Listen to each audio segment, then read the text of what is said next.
অল্প মানুষ বলছেন না, যারা বুঝমান তারা বলছেন অনেক কষ্ট হয়।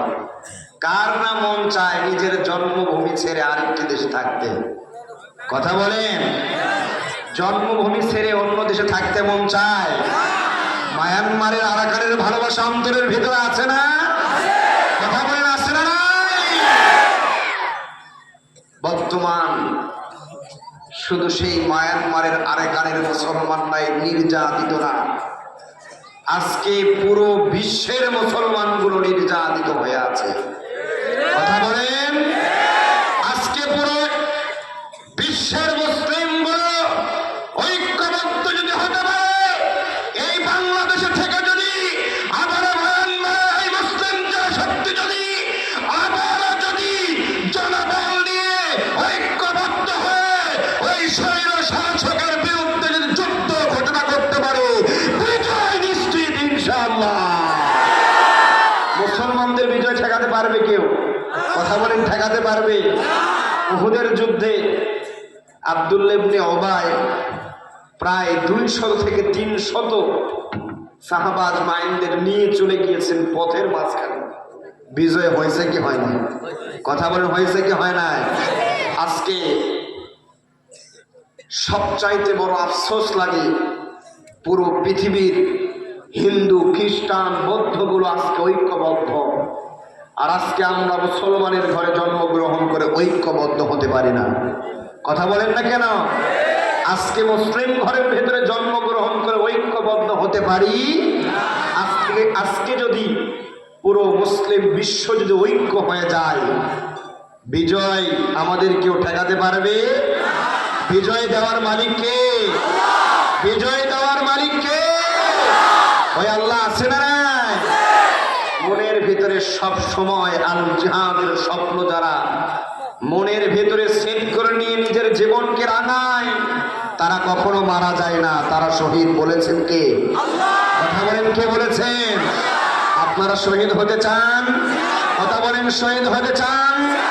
আবার যদি মায়ানমারের মুসলমান আবার যদি ডাক এসে যায় যুদ্ধের ময়দানে, জিহাদের ময়দানে, কারা কারা যেতে পারবেন? তো হাত তুলে আল্লাহকে দেখা যায়।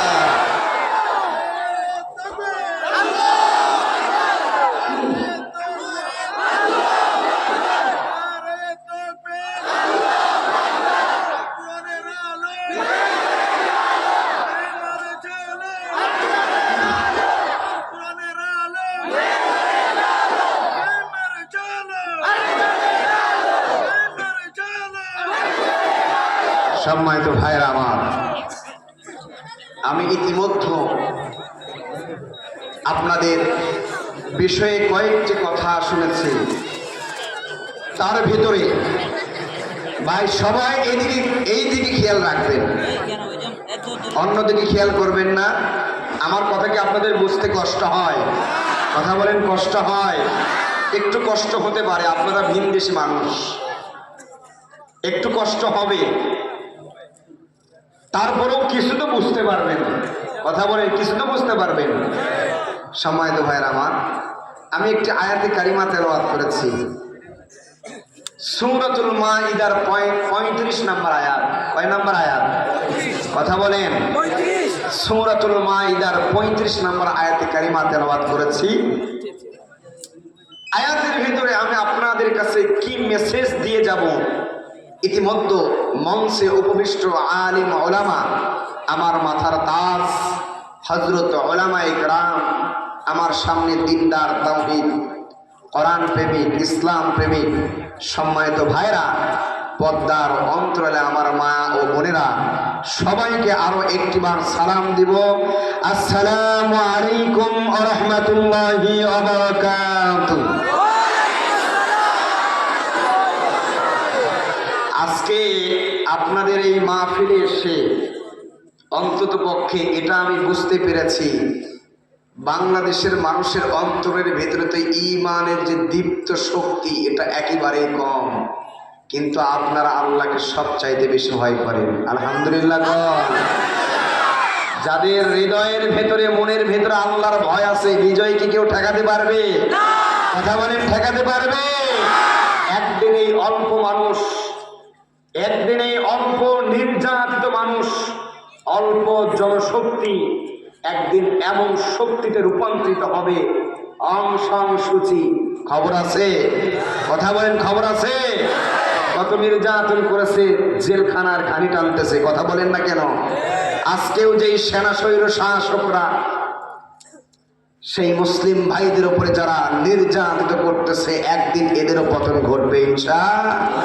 কিয়ামতের আগে ইসলামের বিজয় ঘটবে। ইসলামের পতাকা, কালিমার পতাকা উত্তোলন করায় দিবেন কে? কে করায় দেবে? আমরা মুসলিম জাতি, আমরা এমন একটি দিন পেয়েছি, এমন একটি ধর্ম পেয়েছি, যেই দিনকে, যেই ধর্মটাকে আল্লাহ পাক রব্বুল আলামিন আমাদের জন্য ভালোবেসে সিলেক্ট করে সবচাইতে বেশি ভালোবাসেন বলে আমাদেরকে ইসলাম ধর্ম দিয়েছেন। বলেন না সুবহানাল্লাহ। ইন্নাদ দীনা ইনদাল্লাহিল ইসলাম। আল্লাহ পাক রব্বুল আলামিনের মনোনীত একটি ধর্মের নাম কি?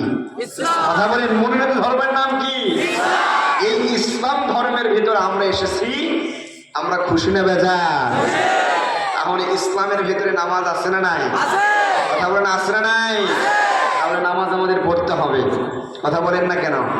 সর্বপরিহারে কোনো বেঈমান, কোনো জালেম, কোনো ইহুদি খ্রিস্টান যদি কালিমা পড়ে মুসলমান হয়ে যায়, সর্বপ্রথম তার কাজ, সে যদি জহরের নামাজের পরে ঈমান আনয়ন করে, তার প্রথম কাজ সে যেন জহরের সালাত আদায় করে। বলেন না সুবহানাল্লাহ।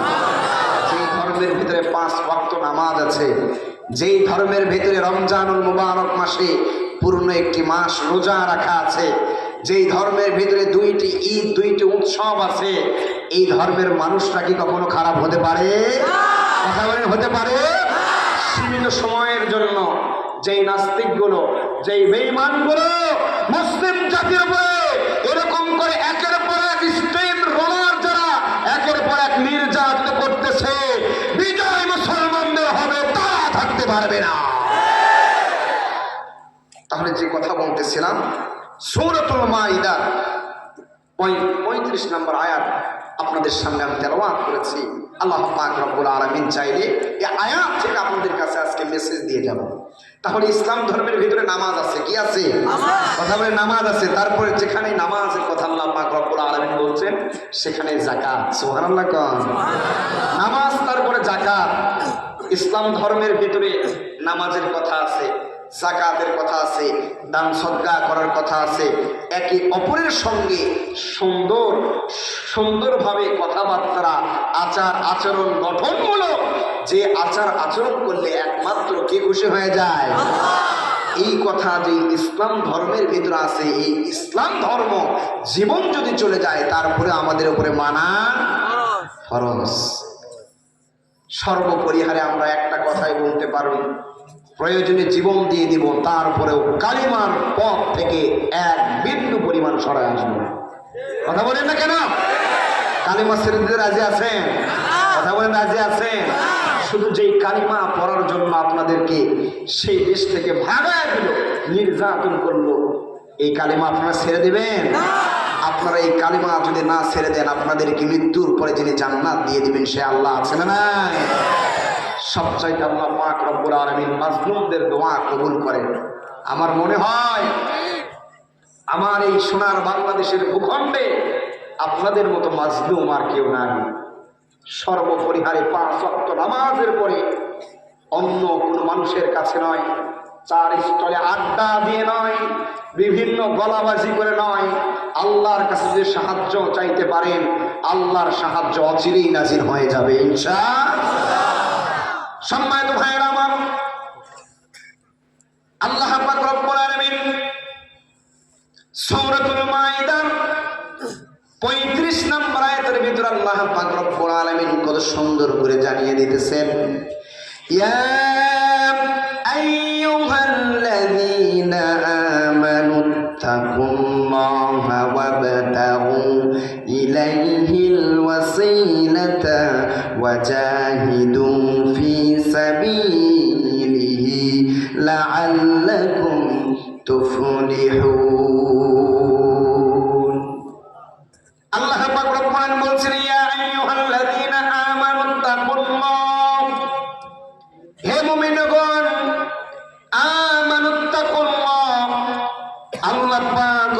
রব্বুল আলামিনকে সর্বপ্রথম তুমি ভয় করবা। কি করতে হবে? কথা বলেন, কি করতে হবে? ইয়া আইয়ুহাল্লাযীনা আমানুত্তাকুল্লাহ, হে ঈমানদারগণ, হে মুমিনগণ, একমাত্র আল্লাহকে ভয় করবা। তারপর আল্লাহ পাক রব্বুল আলামিন বলছেন ওয়াবতাগু ইলাইহিল ওয়াসিলাতা ওয়াজাহিদু ফি সাবিলিহি লাআল্লাকুম তুফলিহুন। তারপর আল্লাহ পাক রব্বুল আলামিন বলছেন, আল্লাহ পাক রব্বুল আলামিনের নৈকট্য অনুসন্ধান করো। ওয়াবতাগু ইলাইহিল ওয়াসিলা, তারপরে তোমরা আল্লাহর নৈকট্য অনুসন্ধান করবা। ওয়াজাহিদু ফি সাবিলি, আর তার রাস্তায় জিহাদ করো। লাআল্লাকুম তুফলিহুন, যাতে করে তোমরা সফল হতে পারো। কার কথা? কথা বলেন, কার কথা? সর্বপ্রথম ইয়া আইয়ুহাল্লাযীনা আমানুত্তাকুল্লাহ, আল্লাহকে ভয় করতে হবে। ওয়াবতাগু ইলাইহিল ওয়াসিলা, আল্লাহর নৈকট্য মানে আল্লাহর কাছে যেতে যা করতে হয় এটাকে আমাদের অনুসন্ধান করতে হবে। আপনি যদি আল্লাহর নৈকট্য যদি অর্জন করতে পারেন, ইনশাআল্লাহ মায়ানমারের জমিতে কালিমার পতাকা উত্তীর্ণ হতে ওয়াংশাংসুচির মতো কোন জালেম বেঈমান আপনাদের মাঝে বাধা দিতে পারবে না। ফিরাউন এসেছিল, হামান এসেছিল, নমরুদ এসেছিল, আরো কত আমরা বিভিন্ন মানুষের জালিমদের আমরা শাসক দেখলাম। এই বাংলার জমিনের কথাই বলি, দীর্ঘ 17 বছর ধরে যে খুনি হাসিনার শাসন দেখলাম, আইনা ঘর দেখলাম, আলেমদের উপর নির্যাতন দেখলাম, হাজার হাজার আলেমদের ফাঁসি দিতে দেখলাম, হাজার হাজার ইসলামী আন্দোলনের মানুষদেরকে গুম করতে দেখলাম। খবর আছে? কথা বলেন, খবর আছে? এমন হবে ইনশাআল্লাহ। আলেমদের উপর যারা জুলুম করবে, মুসলিমদের উপর যারা জুলুম করবে, এদের ছায়া থাকবে না। সবাই তো ভাইয়ের আমার প্রিয় বন্ধুগণ, আল্লাহ পাক রব্বুল আলামিন সূরাতুল মাইদা 35 নম্বর আয়াতের ভিতরে কত সুন্দর করে জানিয়ে দিলেন, ইয়া আইয়ুহাল্লাযীনা আমানুত্তাকুল্লাহা ওয়াবতাগু ইলাইহিল ওয়াসিলাতা ওয়াজাহিদু ফি সাবিলিহি লাআল্লাকুম তুফলিহুন। হে ঈমানদারগণ, আমানুত্তাকুল্লাহ, আল্লাহকে ভয় করো। ওয়াবতাগু ইলাইহিল ওয়াসিলা, আল্লাহ পাক রব্বুল আলামিনের নৈকট্যকে তোমরা অনুসন্ধান করো। ওয়াজাহিদু ফি সাবিলি, এবং আল্লাহর রাস্তায় জিহাদ করো। লাআল্লাকুম তুফলিহুন, এই কয়েকটি কাজ করতে পারলে তোমরা সফল হতে পারবা। আমরা কি সফল হতে চাই? কথা বলেন, সফল হতে চাই? আল্লাহকে ভয় করতে হবে, আল্লাহর নৈকট্য অর্জন করতে হবে। আবারও যদি জিহাদের জন্য ডাক এসে যায়, আমাদের সর্বক্ষণে অবস্থায় প্রস্তুত থাকতে, কথা বল, প্রস্তুত থাকতে। আমার বন্ধুগণ, জিহাদের জন্য যেই ডাকটা আছে, কখন জিহাদের ময়দানে ডাক আসার জন্য দামাদম যে বেজেটা উঠত, সাহাবাজ মাইনগণ জিহাদের জন্য সর্বদাই প্রস্তুত থাকতেন। ও আমার মায়ের মানে মুসলমান ভাইয়েরা আমার প্রিয় বন্ধুগণ, ভালো করে খেয়াল করবেন, যে দেশে মুসলিমদের কোন, যেই দেশে মুসলমানদের কোন, যে মুসলিমদেরকে একমাত্র আল্লাহ পাক রব্বুল আলামিন সবচাইতে বেশি পছন্দ করেন, যতগুলো পয়গম্বর আলাইহিস সালাতু ওয়াস সালাম এসেছিলেন, তাদের যতগুলো অনুসরণকারী এসেছিল, সবার আগে যারা জান্নাতে যাবেন তারা কে? শেষ নবীর উম্মত। তারা কে? কথা বলেন, তারা কে? আমরা কি শেষ নবীর উম্মত কে উম্মত না? কথা বলেন, উম্মত কে উম্মত না? পয়গম্বর আদম আলাইহিস সালাতু ওয়াস সালাম কান্না করে গিয়েছিলেন শুধু একটাই কারণ, নবী না হয়ে বিশ্ব নবীর যদি উম্মত হয়ে দুনিয়া থেকে বিদায় নিয়ে চলে যেতে পারতাম, তাহলে আমি সবচাইতে বড় সৌভাগ্যবান অর্জন করতে পারতাম। সেই নবীর উম্মত হয়েছি, যেই নবীজি তায়েফের ময়দানে গিয়েছেন, যেই নবীজি উহুদের ময়দানে গিয়েছেন, হাজার হাজার যুদ্ধের ময়দানে গিয়ে আমার নবীজি যুদ্ধ করেছেন। সর্বদাই আমার নবীজি যুদ্ধের জন্য প্রস্তুত থাকতেন, সর্বদাই সাহাবা আজমাইনগণ জিহাদের জন্য প্রস্তুত থাকতেন। তাহলে তারা এত দামি হয়ে প্রস্তুত থাকলেন, আর আমরা সাধারণ মানুষ আমাদের প্রস্তুত থাকার দরকার আছে না? দিন কায়েমের জন্য, ইসলামকে সমাজের ভিতরে প্রতিষ্ঠিত করার জন্য, কালিমার পতাকা প্রকাশ্যভাবে যে কোনো জায়গায় পৃথিবীর যে কোনো রাষ্ট্রে প্রকাশ্য উত্তোলন করার জন্য সর্বদাই যে মুসলিম জাতিগুলো সর্বদাই যারা একমাত্র আল্লাহকে খুশি করার জন্য জিহাদ করতে পারবে, শহীদের খাতায় তাদের নাম উঠে যাবে। শহীদদের মর্যাদা আল্লাহ পাক রব্বুল আলামিন এত দিয়েছেন। আজ বাক্কান আপনাকে মারা যেতেই হবে, দুনিয়া থেকে বিদায় নিয়ে চলে যেতে হবে। এই দুনিয়া থাকার জায়গা নয়, দুনিয়া বড় স্বার্থপর, দুনিয়া কাউরে থাকতে দেয় না। আপনি ওই আরেক দেশ থেকে বাংলাদেশে এসেছেন, মনে হয় আপনার হায়াতটা বৃদ্ধি হয়ে গিয়েছে। কথা বলে বৃদ্ধি হয়ে গিয়েছে না? পৃথিবীর শুরুতে আপনার যেটুকু হায়াত দিয়ে আল্লাহ পাক রব্বুল আলামিন আপনাকে দুনিয়াতে পাঠিয়ে দিয়েছেন, এর চাইতে বেশি কি হায়াত আপনাকে দিবে আরেক দেশে এসেছেন বিদায়? কথা বলেন, দিবে নাকি? আজ বা কাল আপনাকে দুনিয়া থেকে বিদায় নিয়ে চলে যেতে হবে। একটু ভালো করে খেয়াল করে দেখবেন, আজকে দিনে যতগুলো গুনাহ করেছেন, এই গুনার হিসাব কি আল্লাহর দরবারে দিতে পারবেন নাকি? কথা বলেন, পারবেন নি? আল্লাহর দরবারে আজকের দিনের হিসাবটুকু দিতে পারবেন না। আমার প্রিয় বন্ধুগণ, সর্বদাই যার জিহাদের তামান্না নিয়ে, ঈমানের শক্তি নিয়ে অন্তরের ভিতরে সর্বদাই আল্লাহর রাস্তায় জিহাদ করার জন্য, দিন কায়েমের জন্য যারা চেষ্টা করে, আর জিহাদের ময়দানে গিয়ে যারা শহীদ হয়ে দুনিয়া থেকে বিদায় নিয়ে চলে যায়, তাদের দাম আল্লাহর কাছে সবচাইতে বেশি হয়ে যায়। আল্লাহ পাক রব্বুল আলামিন বললেন, ওয়াজাহিদু ফি সাবিলি, আর তোমরা জিহাদ করো, লাআল্লাকুম তুফলিহুন, তারপরে ও বান্দা তোমরা সফল হতে পারবা। জিহাদ যতক্ষণ পর্যন্ত আমাদের অন্তরের ভিতরে না নিয়ে আসবো, ততক্ষণ পর্যন্ত আমরা সফল হতে পারবো না। বিশ্বনবীর একজন সাহাবী ছিল, একেবারে প্রতিবন্ধী, বিকলাঙ্গ, দুইটা পা ছিল না। নাম তার আমর ইবনে জামূহ রাদিয়াল্লাহু তাআলা আনহু। এই প্রতিবন্ধী বিকলাঙ্গ সাহাবী আমর ইবনে জামূহ রাদিয়াল্লাহু তাআলা আনহু যুদ্ধের ময়দানে গিয়ে শহীদ হয়ে দুনিয়া থেকে বিদায় নিয়ে চলে গিয়েছে।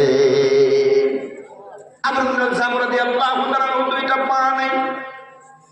বিশ্ব নবীজি মসজিদ নববীর ভিতরে সমস্ত সাহাবা মাইন্ডদেরকে উদ্দেশ্য করে বলতেছেন, আমার সাহাবী, উহুদের যুদ্ধের জন্য ডাক এসে গিয়েছে, তোমরা কারা কারা উহুদের যুদ্ধে যাওয়ার জন্য শামিল হইতে চাও?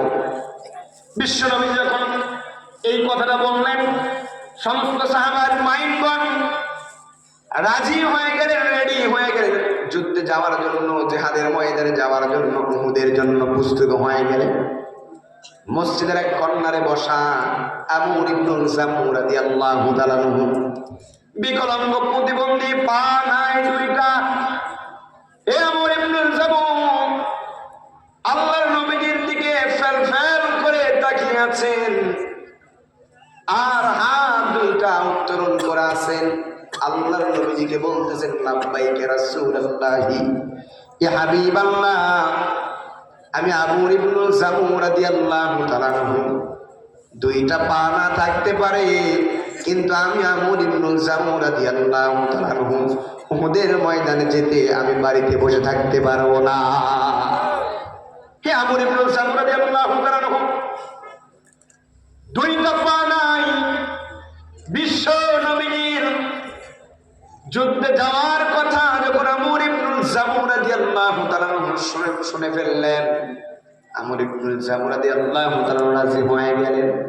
বিশ্ব নবীজিকে ডেকে ডেকে বলেন, ইয়া রাসূলুল্লাহ, আমি আমর ইবনুল জামু বসে থাকতে পারবো না। আল্লাহর নবীজি উহুদের ময়দানে যাবেন, আল্লাহর নবীজি যুদ্ধের ময়দানে যাবেন, আর আল্লাহর নবীজির দামি দামি সাহাবা আজমাইন যুদ্ধের ময়দানে যাবেন। আমি আমর ইবনুল জামু শরীরে এক ফোঁটা রক্ত থাকাকালীন ঘরের ভিতরে বসে থাকতে পারবো না। আমর ইবনুল জামু রাদিয়াল্লাহু তাআলা এই কথা যখন বললেন, বিশ্ব নবীজি আমর ইবনুল জামু রাদিয়াল্লাহু তাআলাকে আদেশ দিয়ে দিলেন, অনুমতি দিয়ে দিলেন। আমর ইবনুল জামু রাদিয়াল্লাহু তাআলা বাড়িতে ফিরলেন, বাড়িতে চলে গেলেন। যুদ্ধের জন্য যখন প্রস্তুতি নিয়ে ফেললেন, আমর ইবনুল জামু রাদিয়াল্লাহু তাআলা 4টা সন্তান ছিল। 4টা সন্তান বিশ্ব নবীর দরবারে চলে আসলেন। বিশ্ব নবীজিকে ডেকে ডেকে বলতেছেন, ওগো নবীজি, আমার আব্বা তো 2টা পা নাই, প্রতিবন্ধী মানুষ, বিকলাঙ্গ মানুষ। আমার আব্বা জান 2টা পা নাই, প্রতিবন্ধী মানুষ। আমার আব্বা তো যুদ্ধের ময়দানে গিয়ে ঠিক মতো যুদ্ধ করতে পারবে না। ইয়া রাসূলুল্লাহ, বাবার পক্ষ থেকে সন্তান হয়ে আমরা 4 ভাই আপনার কাছে এসেছি। ইয়া রাসূলুল্লাহ, আপনি যদি একটু অনুমতি দিয়ে দেন, আমার বাবার ছুটির জন্য, রুখসত দেওয়ার জন্য আপনার কাছে আমরা অনুমতি চাই। বিশ্বনবীজি সন্তানের কথা শুনে বললেন, ঠিক আছে, তোমার বাবাকে নিষেধ করে দাও।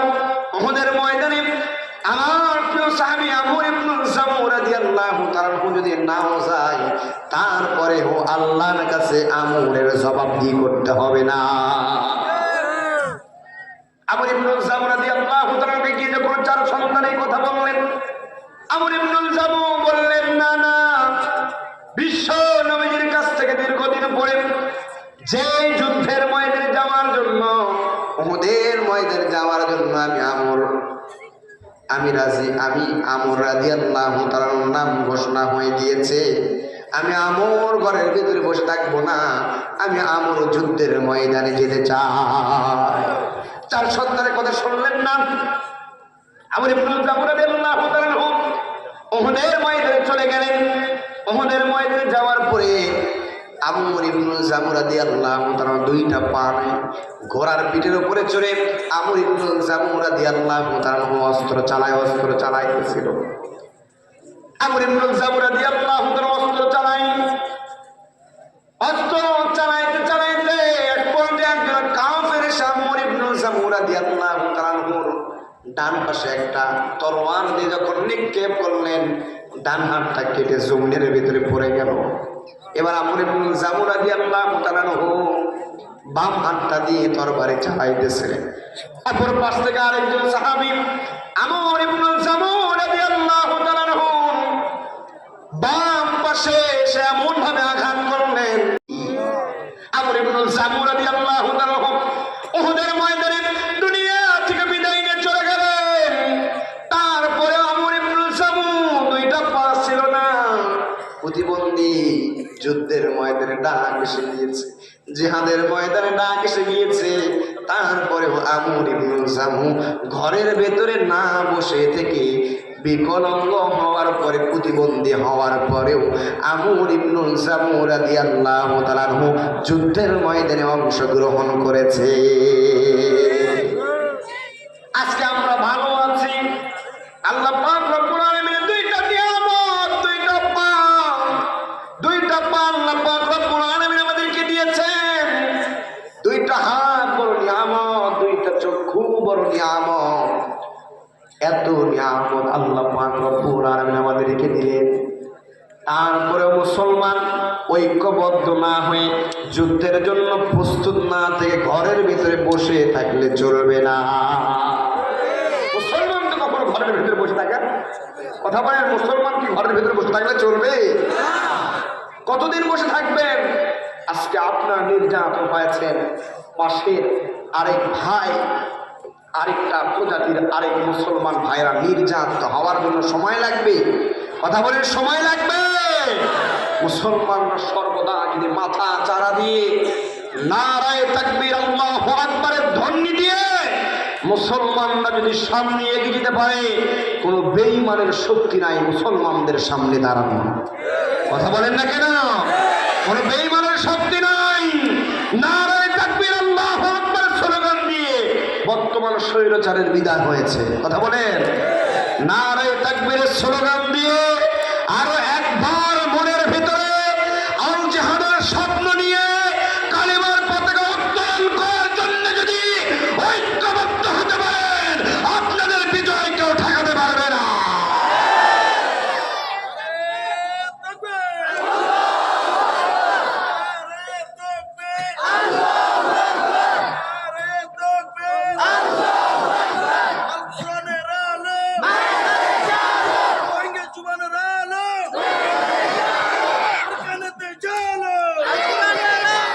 সম্মানিত ভাইরা আমার, আল্লাহ পাক রব্বুল আলামিন কোরআন কারীমের ভিতরে জিহাদ সম্পর্কে যে কত জায়গায় বলেছেন, সারা রাত যদি আলোচনা করা হয় তারপরেও শেষ হবে না। আমাকে আমার প্রিয় ওস্তাদজি বলেছিলেন যে আপনি 10টা থেকে 11:30টার ভিতরে ইনশাআল্লাহ শেষ করে দেবেন। আমার আর অল্প সময় আছে, অল্প সময় আপনাদেরকে কিছু মেসেজ দিয়ে আপনাদের কাছ থেকে বিদায় নিয়ে আমি চলে যেতে চাই। সম্মানিত ভাইরা আমার, আল্লাহ পাক রব্বুল আলামিন সূরাতুল বাকারার 218 নম্বর আয়াত আল্লাহ পাক রব্বুল আলামিন বলছেন, ইন্নাল্লাযীনা আমানু ওয়াল্লাযীনা হাজারু ওয়া জাহাদু ফী সাবিলিল্লাহ উলাইকা ইয়ারজুনা রাহমাতাল্লাহ ওয়াল্লাহু গফুরুর রহিম। আল্লাহ পাক রব্বুল আলামিন বলছেন, ইন্নাল্লাযীনা আমানু ওয়াল্লাযীনা হাজারু ওয়া জাহাদু, নিশ্চয় যারা ঈমান এনেছে, হাজারু যারা হিজরত করেছে, ওয়া জাহাদু আর যারা আল্লাহর রাস্তায় জিহাদ করেছে, উলাইকা ইয়ারজুনা রাহমাতাল্লাহ ওয়াল্লাহু গফুরুর রহিম। তারা আল্লাহর রহমতের আশা করে, আর আল্লাহ ক্ষমাশীল পরম দয়ালু। আল্লাহু গফুরুর রহিম, আল্লাহ ক্ষমাশীল এবং পরম দয়ালু। আল্লাহর জিহাদের আশা যদি আপনি করতে পারেন, জিহাদের তামান্না নিয়ে যদি সর্বদাই নিজের জীবনকে যদি আপনি রাঙ্গাইতে পারেন, আমার প্রিয় বন্ধুগণ, ওই আরাকানের ওই ভূখণ্ডে কালিমার পতাকা উত্তোলন করতে কেউ বাধা দিতে পারবে না। আমার বন্ধুগণ ভালো করে খেয়াল করবেন, আল্লাহ পাক রব্বুল আলামিন জিহাদ সম্পর্কে শুধু 1টা 2টা আয়াত আল্লাহ পাক রব্বুল আলামিন বলেছেন তা কিন্তু নয়। আমি কিন্তু কি জন্য আপনাদের জিহাদ সম্পর্কে আলোচনা বেছে নিয়েছি, বর্তমানে আমি আপনাদের কাছ থেকে একটা মেসেজ পেয়েছি। বর্তমানে আপনাদের মনের ভিতরে জিহাদের যেই তামান্না বর্তমানে আপনাদের মনের ভিতরে চলতেছে, এই জিহাদের তামান্না নিয়ে যদি আরো একবার মাথা চারা দিয়ে আল্লাহু আকবারের ধ্বনিতে স্লোগান দিতে পারেন, আবারও নিজের জন্মভূমিতে আপনারা চলে যেতে পারবে, আটকাইতে পারবে না। আল্লাহর উপরে কেউ আছে? কথা বলেন, আছে? কেউ নাই। ফিরাউন কি পৃথিবীতে কম শক্তিশালী ছিল? কথা কন। আরে নবীজিকে ফিরাউন এত নির্যাতন করলেন, আবু জেহেল, আবু লাহাব, উতবা, শাইবা, ওয়ালিদ বিন মুগীরা আমার নবীজিকে কি কম কষ্ট দিয়েছিলেন? কথা বলেন, কম কষ্ট দিয়েছিলেন? আবু জেহেলের খবর আছে? কথা বলেন, খবর আছে? আরে এরা তো সামান্য আবু জেহেলের উত্তরসূরি, কিছু করতে পারবে? কথা বলেন, করতে পারবে? মুসলমানরা যদি একটা ফু দেয়, বাতিল্লাহ সামনে দাঁড়ানোর সুযোগ পাবে না। আমার প্রিয় বন্ধুগণ, আল্লাহ পাক রব্বুল আলামিন সূরাতুল আল-ইমরান 142 নম্বর আয়াতের ভিতরে আল্লাহ পাক রব্বুল আলামিন কত সুন্দর করে জানিয়ে দিতেছেন, আম হাসিবাতুম আন তাদখুলুল জান্নাতা ওয়ালাম্মা ইয়ালামিল্লাহুল্লাযীনা জাহাদু মিনকুম ওয়া ইয়ালামাস সাবিরিন। আল্লাহ পাক রব্বুল আলামিন বলছেন, তোমরা কি মনে করো যে তোমরা জান্নাতে প্রবেশ করবে, অথচ আল্লাহ এখনো জানাননি তাদেরকে যারা তোমাদের মধ্য থেকে জিহাদ করেছে এবং জানেননি ধৈর্যশীল কারা তাদেরকে। আল্লাহ পাক রব্বুল আলামিন এখনো কিন্তু জানেন না আপনাদের ভিতরে কে জিহাদ করবে। আল্লাহ পাক রব্বুল আলামিন এমনটাই এখন পর্যন্ত দেখতে পায় নাই। আমার প্রিয় বন্ধুগণ, কারা ধৈর্য ধারণ করবে আল্লাহ পাক রব্বুল আলামিনের উপরে, যারা আল্লাহর উপরে ধৈর্য ধারণ করতে পারবে, আল্লাহর রাস্তায় দিন কায়েমের জন্য, ইসলামী আন্দোলনের জন্য জিহাদ করতে পারবে, নিশ্চয় বাংলার ভূখণ্ডেও নয় সারা পৃথিবীতে কালিমার পতাকা উত্তোলন হয়ে যাবে। আরে যেই দেশে নবীজির জন্ম হয়ে গিয়েছে, আজকে সেই দেশের নিউজ আমরা শুনি সৌদি আরবে 350 উপরে আজকে সিনেমার হল হয়ে গিয়েছে। ভালো করে খেয়াল করেন, যেই দেশে বিশ্ব নবীজির জন্ম, যেই দেশে পয়গম্বর আলাইহিস সালামের, যেই দেশের প্রত্যেকটা জায়গার ভেতরে আমার নবীজির কদম মোবারক ছাপ আছে প্রত্যেকটা জায়গায়, সেই জায়গায় আজকে সিনেমা হল হয়ে গিয়েছে। আর আজকে আপনারা সামান্য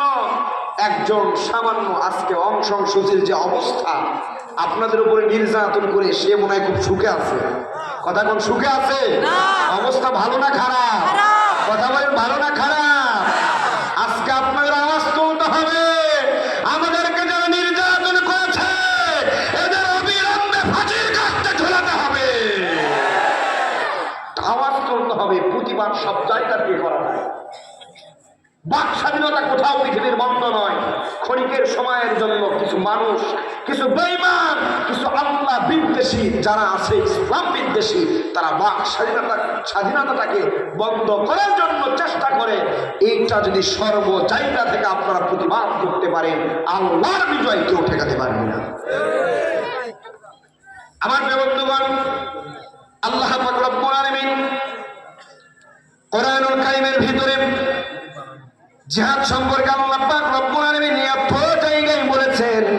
আল্লাহ পাক রব্বুল আলামিন কোরআনুল কারীমের ভিতরে সূরাতুল আনফাল ৭৪ নম্বর আয়াত আল্লাহ পাক রব্বুল আলামিন বলছেন, ওয়াল্লাযীনা আমানু ওয়া জাহাদু ওয়া হাজারু ওয়া জাহাদু ফি সাবিলিল্লাহি ওয়াল্লাযীনা আওয়াউ ওয়া নাসারু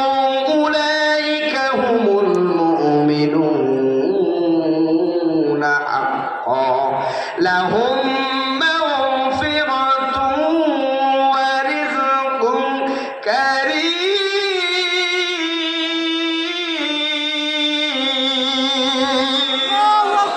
আল্লাহ পাক রব্বুল আলামিন কোরআনুল কারীমের সূরাতুল আনফালের ৭৪ নম্বর আয়াতের ভিতরে আল্লাহ পাক রব্বুল আলামিন জানিয়ে দিয়েছেন, আর যারা ঈমান এনেছে, হিজরত করেছে এবং আল্লাহর পথে জিহাদ করেছে এবং যারা আশ্রয় দিয়েছে, সাহায্য করেছে, তারাই প্রকৃত মুমিন বান্দা। আর বন্ধুগণ, তারপর আল্লাহ পাক রব্বুল আলামিন বলছেন, লাহুম মাগফিরাতুন ওয়া রিজকুন কারীম। তাদের জন্য রয়েছে ক্ষমা ও সম্মানজনক রিজিক। আল্লাহ পাক রব্বুল আলামিনের কাছে তাদের জন্য ক্ষমা যদি থাকে, মৃত্যুর উপরে আমাদের যে ক্ষণস্থায়ী জীবন, এই জীবনে গিয়ে আমাদের একটাই চিন্তা কৌশল, গুনাহ করলেন, মনে করলেন সবাই ঘুমিয়ে গেছে, কেউ ঘুমায়, সবাই ঘুমায়, কিন্তু আমার রব ঘুমায় না। কি গুনাহ করলেন, কি গুনাহ করে ফেললেন, সব যিনি দেখেন তিনি কে? একটু জোরে বলেন না, তিনি কে? আমার আল্লাহ প্রত্যেকটা মানুষের গুনাহগুলো নিজে দেখতেছেন। যে বান্দাদেরকে বড় আদর দিয়ে মুহাব্বত করে, যাদেরকে আমার আল্লাহ পাক রব্বুল আলামিন বড় ভালোবাসা দিয়ে, আমার আল্লাহ পাক রব্বুল আলামিন যাদেরকে মানুষ করলেন, বানাইলেন, যাদেরকে এত ভালোবাসলেন, যে সেই আল্লাহর আনুগত্য ছাড়া যদি মানুষের আনুগত্য করি, তাগুদের আনুগত্য করি, জালিম শাসকের আনুগত্য করি, মৃত্যুর পরে জাহান্নাম অবধারিত হয়ে যাবে। আপনারা জান্নাতে যেতে চান না জাহান্নামে? কথা বলেন, জান্নাতে জাহান্নামে? ঠিক আসতে বললেন, একটু জোরে বলেন না, ঠিক কিনা? আমার প্রিয় বন্ধুগণ, গভীর রাত্রে সবাই ঘুমিয়ে যায়। আপনি একটা রুমে ঘুমিয়ে গেছেন, পাশের রুমে মা শুয়ে আছে, পাশের রুমে বাবা শুয়ে আছে, আরেকটা পাশের রুমে ছোট ভাই, বড় ভাই অথবা বোন, মেজ বোন, বড় বোন, ছোট বোন ঘুমায় গেছে। আপনি রাতের অন্ধকারে গুনাহ করে ফেললেন। চোখের গুনাহ, হাতের গুনাহ, মুখের গুনাহ, কানের গুনাহ, কত গুনাহ আছে। এই গুনাহ যখন আপনি করে ফেললেন, আল্লাহ পাক রব্বুল আলামিন দেখতেছেন। গভীর রজনী যখন হয়ে যায়, আসমান থেকে ফেরেশতারা এসে এমন ভাবে প্রথম আসমানে এসে জমিনের মানুষদেরকে ডাক দেয়, ও জমিনের মানুষ, আয় আয় আয়, আল্লাহর কাছে সাহায্য চা। আল্লাহর কাছে দুইটা হাত তুলে আল্লাহর কাছে পানা চা, গুনাহ মাফের জন্য পানা চা। বড় নির্যাতিত হয়েছেন বান্দা, আল্লাহর কাছে সাহায্য চা। ও বান্দা, আল্লাহর কাছে যদি সাহায্য চাইতে পারো, আমি রবের কাছে যদি তোমার নির্যাতনের কথাটা গভীর রজনীতে দুইটা হাত তুলে আমি রবের কাছে যদি বলতে পারো, ও বান্দা, আমি রব তোমাকে কখনো নৈরাশ করব না, আমি রব কখনো তোমাকে নিরাশ করবো না রে বান্দা। গভীর রজনীতে যখন আমি আল্লাহর কাছে চাইবা, ও বান্দা, আমি আল্লাহ তোমাকে সঙ্গে সঙ্গে ওইটাই দিয়ে দিব। আল্লাহ পাক রব্বুল আলামিন বলছেন, ওয়াস্তাঈনু বিস-সাবরি ওয়াস-সালাহ ওয়া ইন্নাহা লাকাবীরাতুন ইল্লা আলাল খাশিঈন। ওয়াস্তাঈনু বিস-সাবরি ওয়াস-সালাহ, ও বান্দা, ধৈর্য এবং সালাতের মাধ্যমে আমি আল্লাহর কাছে চাও। ধৈর্য এবং সালাতের মাধ্যমে আল্লাহর কাছে যদি চাইতে পারেন, ওই আল্লাহর সঙ্গে সঙ্গে আপনাকে ওইটাই দিয়ে দিবে। আমার বন্ধুগণ, ইমানদার মুসলমান ভাইরা আমার, আল্লাহ পাক রব্বুল আলামিন পৃথিবীতে বড় মায়া করে ভালোবাসা দিয়ে আমাদেরকে বানিয়েছেন, শেষ নবীর উম্মত বানিয়েছেন। যে নবী উহুদের ময়দানে গিয়ে মার খেয়েছেন, বদরের ময়দানে গিয়ে মার খেয়েছেন, যেই নবী তায়েফের ময়দানে গিয়ে নিজের দন্দন মুবারকটাও শহীদ হয়ে গিয়েছে। আম্মা জান আয়েশা রাদিয়াল্লাহু তাআলা বিশ্ব নবীকে রেখে রেখে বলে, ও নবীজি, আম্মা জান আয়েশা রাদিয়াল্লাহু তাআলা বলে, নবীজি, উহুদের ময়দানে চাইতেও কি আপনি কোন ময়দানে বেশি লাঞ্ছিত হয়েছেন নি? কোন ময়দানে আপনি কি বেশি মারা খেয়েছেন? কোন ময়দানে কি আপনি বেশি নির্যাতনের শিকার হয়েছেন নি? বিশ্ব নবীজি আম্মা জান আয়েশা রাদিয়াল্লাহু তাআলাকে ডেকে ডেকে বলে, আয়েশা রে, ওদের চাইতেও তাইফের ময়দানে আমি সব চাইতে বেশি মার খেয়েছি। আমার নবীজি তাইফের ময়দানে এত মার খেয়েছেন, ছোট্ট ছোট্ট শিশুদেরকে আমার নবীজির পিছনে লেলিয়ে দিয়েছিলেন, পাথর নিক্ষেপ করে, পাথর পাথর পাথর। বিশ্ব নবীজিকে পাথর নিক্ষেপ করতেছে। ঘটনা সবার জানা, বিশ্ব নবীজিকে পাথর নিক্ষেপ করেন, আমার নবীজিকে পাথরে আঘাত করেন। নবীজির শরীর বেয়ে বেয়ে পানি মতো করে টপ টপ টপ টপ করে রক্তগুলো বেয়ে বেয়ে পড়তেছিলেন।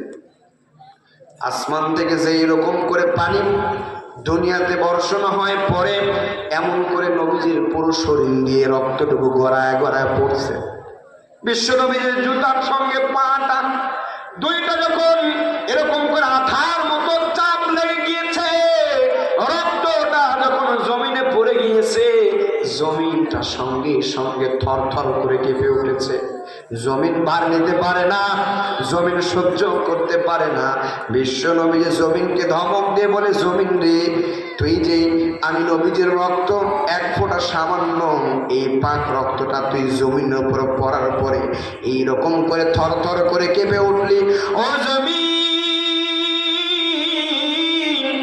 তোর উপরে 4 জন সুহাদা শহীদ শুয়ে আছেন, জানি না আরো জানি কত আমার প্রাণের সাহাবী, আমার প্রিয় সাহাবীরা, জানি না আরো যেন কতজন শহীদ হয়ে গিয়েছে বা যাবে। ও জমিন, এইরকম করে থরথর করে কেঁপে উঠলে চলবে না জমিন, এইরকম করে কেঁপে উঠলে চলবে না জমিন, ও জমিন কেঁপে উঠলে চলবে না। জমিনটা থরথর করে কাঁপে। এইবার জমিনকে যখন বিশ্ব নবী ধমক দিলেন, জমিনটা স্তব্ধ হয়ে গেল। বিশ্ব নবী যে বলেন, জমিনটা এমন ভাবে কম্পন সৃষ্টি হয়ে গিয়েছিল, আমি নবীজির আর 1 ফোঁটা রক্ত যদি জমিনে পড়তো, জমিন সঙ্গে সঙ্গে লন্ড ভন্ড হয়ে যেত। আমার নবীজি এত দামি ছিলেন, বিশ্ব নবীজি এত দামি, এত দামি, আমার নবী এত দামি, নবীর মতো কেউ দামি হতে পারবেনি। কথা বলেন, পারবেনি? ওই নবীর উম্মত আমরা দামি না অদামি? কথা বলেন। এত দামি, এত মহব্বত, এত ভালোবাসা করে যে আল্লাহ আমাদেরকে বানাইছেন, ওই আল্লাহর আনুগত্য ছাড়া, রাসূলের অনুসরণ করা ছাড়া অন্য কারো আনুগত্য, অনুসরণ, অনুকরণ করা যাবে? কথা বলেন, যাবে? বিশ্ব নবীজি রক্তগুলো পড়তে পড়তে এক পর্যায়ে জমিনে আমার জমিনের ভিতরে অজ্ঞান হয়ে লুটে পড়লেন। বিশ্ব নবীজির একটু পরে হুঁশেতে গেল। নবীজি লক্ষ্য করে দেখলেন জিবরাইল আলাইহিস সালাতু ওয়াস সালাম জমিনে তাশরীফ আনায়ন করেছেন। জমিনে তাশরীফ আনায়ন করার পরে বিশ্ব নবীজিকে ডেকে ডেকে এবার জিবরাইল আলাইহিস সালাতু ওয়াস সালাম বলতেছে, ওগো নবীজি, এই তায়েফবাসী আপনাকে চিনতে পারে নাই, আপনাকে তারা ভুল বুঝেছে, ছোট্ট ছোট্ট বাচ্চারাও আপনাকে ছাড় দেয় নাই। ওগো নবীজি, আপনি যদি অনুমতি দিয়ে দেন তাহলে এই মাত্র এই মুহূর্তে তায়েফবাসীকে মাটির নিচে চাপা দিয়ে হত্যা করতে চায়, তাদেরকে শেষ করে দিতে চাই। ওগো নবীজি, বিশ্ব নবী এবার ডেকে ডেকে বলে, জিবরাইল, না না না, এটা করা যাবে না। ও জিবরাইল, এটা করা যাবে না, এটা করা যাবে না। ও জিবরাইল, তারা চিনতে পারে নাই, পরবর্তী যারা আসবে তারা আমাকে নবী হিসেবে মানবে, চিনতে পারবে। চিনতে পারার পরে, ওগো নবীজি, চিনতে পারার পরে আমি নবীর উপরে আল্লাহর দেওয়া যে কোরআনের দাওয়াতটা আমি দিতেছি, এই দাওয়াতের উপরে ঈমান আনয়ন করতে পারবে। হাজারো ব্যথা বেদনার পরে ফিরে আসনি তুমি আপন ঘরে, হাজারো ব্যথা বেদনার পরে ফিরে আসনি তুমি আপন ঘরে, দিনের আলো তুমি ছড়িয়ে দিতে চলে গেলে মক্কায়, চলে গেলে মদিনায়, মক্কা ছেড়ে হে রাসূল, তোমাকে ভুলি আমি কেমন করে, হে রাসূল,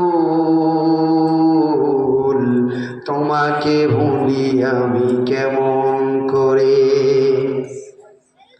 খেলা দিন প্রচারের কাজে নিজেকে দিয়ে বিলিয়ে, খেলা দিন প্রচারের কাজে নিজেকে দিয়ে বিলিয়ে, তায়েফের কাফেরেরা চিনল নাই আলো, দুষ্ট ছেলেদের পিছু দিল লেলিয়ে, পাথরের আঘাতে ক্ষত বিক্ষত সারা শরীর রক্ত ঝরে,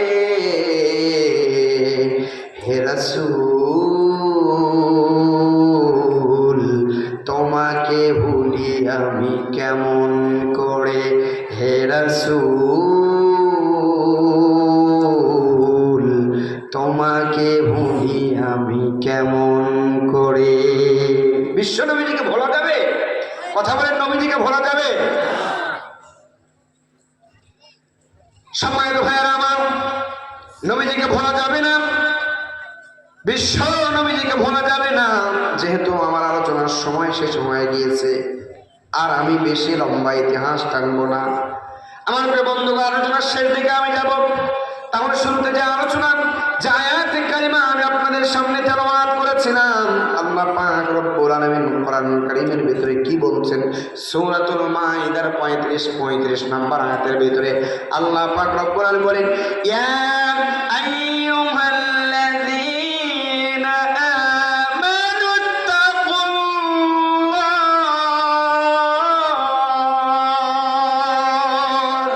ওয়া বাতাগু ইলাইহিল ওয়াসীলাতা ওয়াজাহিদু ফি সাবিলিহি লাআল্লাকুম তুফলিহুন।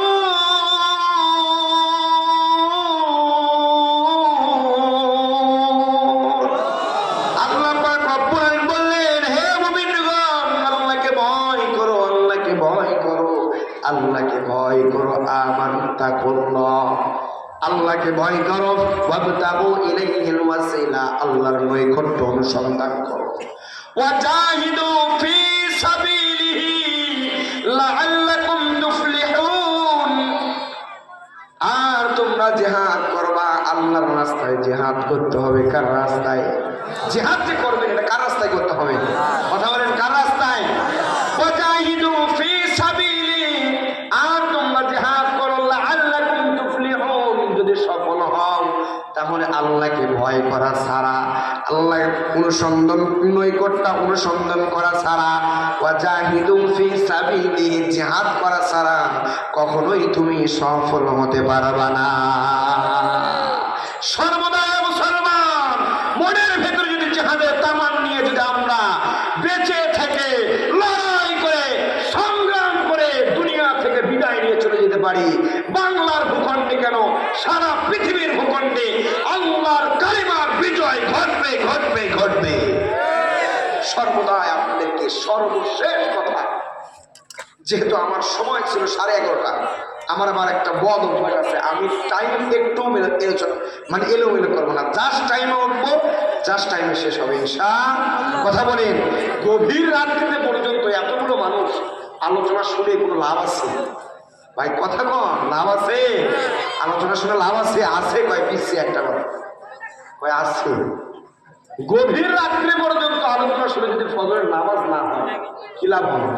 কথা বলেন, সর্বদাই আপনার বড় মাজলুম, নামাজ ছেড়ে দিও না। প্রিয় মাজলুম ভাইরা, নামাজ ছেড়ে দিন না, খবরদার নামাজ ছেড়ে দিন না। এই মাজলুম অবস্থায় আপনারা কাউকে পাশে পেয়েছেন?